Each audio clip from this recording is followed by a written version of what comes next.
Hello, everyone. Lots to cover today, so we're just going to cut right to the chase. This is another detective work video, and we're going to reveal another serial number, George Harrison's second Gretsch Country Gentleman.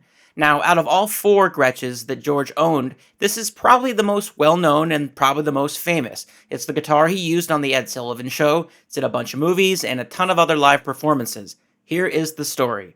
Now, some of you might be having a little bit of deja vu right now. If you recall, I did a very similar video about another one of George Harrison's guitars, revealing the serial number to his lost Gretsch Tennessean.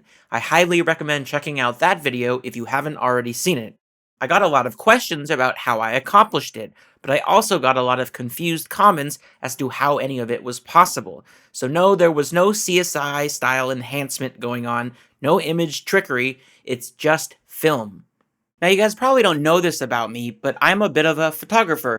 I've been shooting film pretty much my whole life, since before digital cameras were even a household name, and yeah, I just love film. There's a lot of detail packed into the negative, and I'm not going to go through the whole history of the analog medium, but basically that's what you need to know. There's a lot of extra detail inside the negative, but a lot is dependent on how you reproduce that.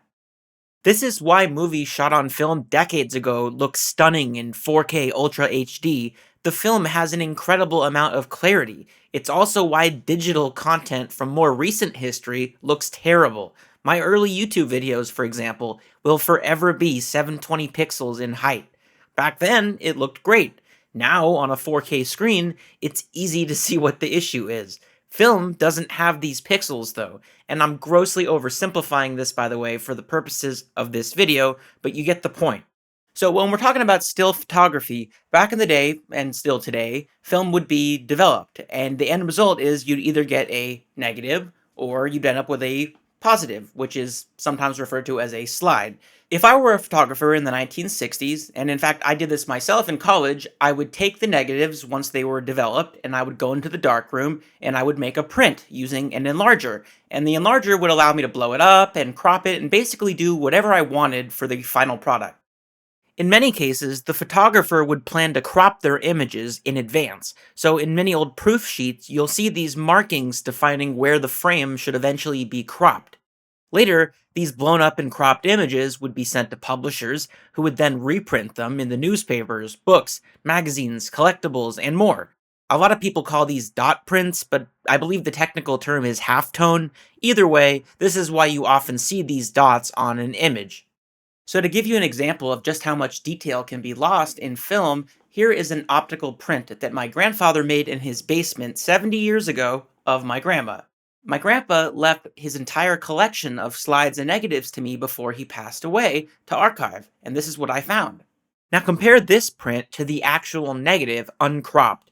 Now this is just one example of how many factors can affect the overall quality and resolution of a film photo. It 100% depends on whether or not it was scanned from the original source. It also shows how much a physical print itself can degrade in quality, especially over a number of years, which is why it's so important to find the original. Which brings us to today's video. Last time, you may recall, I talked about Sean O'Mahony. He was the publisher for the Beatles book in the 1960s, and this was an extremely popular fan magazine during the height of Beatlemania, and it was packed with exclusive photos. Tom and Joe Adams owned the originals, as Tom's father-in-law was Sean O'Mahony. In addition, a photographer named Leslie Bryce took many incredible photos for the magazine. In fact, it was Leslie Bryce's photo that allowed me to finally decipher the serial number on George Harrison's Gretsch Tennessean. So pretty much the same thing happened here. I figured that if we could find a close-up photo, it might actually show the serial number. On Gretsch Country Gentleman guitars, it should technically be easier to find a photo. Back in the day, these instruments had a custom brass plate on the headstock with the serial number actually stamped in. Compared to the Tennessean, where the serial number was literally on the side of the headstock, I thought this would probably be easier to find. My buddy Marcelo shared this photo with me, and we thought it would be the perfect candidate. Tom agreed to search through his archives again, and this is what we came up with. Here's the first photo, the one shown above. This really shows what I was talking about before. The cropped version is only a small section of the image. If we take a closer look at the headstock, here's what we see. Now, if I were a betting man, I'd put my money on 60740. And according to the Gretsch website, this would place the guitar's manufacturer in 1963, which is what we'd expect to see. Here's photo number 2, and this one is actually even better. And again, huge thanks to Tom and Joe for finding these. The close-up for this reveals the same thing, 60740. Quick overdub here. Tom actually found one more photo, so here it is. To me, it still looks like 60740. Now, I want to put these side by side because I know what some of you will say. Couldn't that be a 5? And the answer is, yeah, it could be. And yeah, that would actually place the guitar in 1962. But wait, I thought 1962 models had dial-up mutes with knobs, and not the flip-up style used later.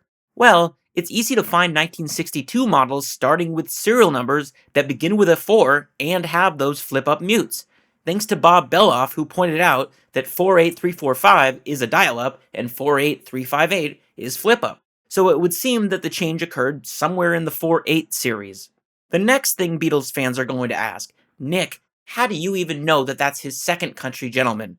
Well, in the other photos from this set, which is from Wolverhampton, November 19th, 1963, we can clearly see the mutes on this guitar, which means it's Harrison's second Country Gentleman, not the first.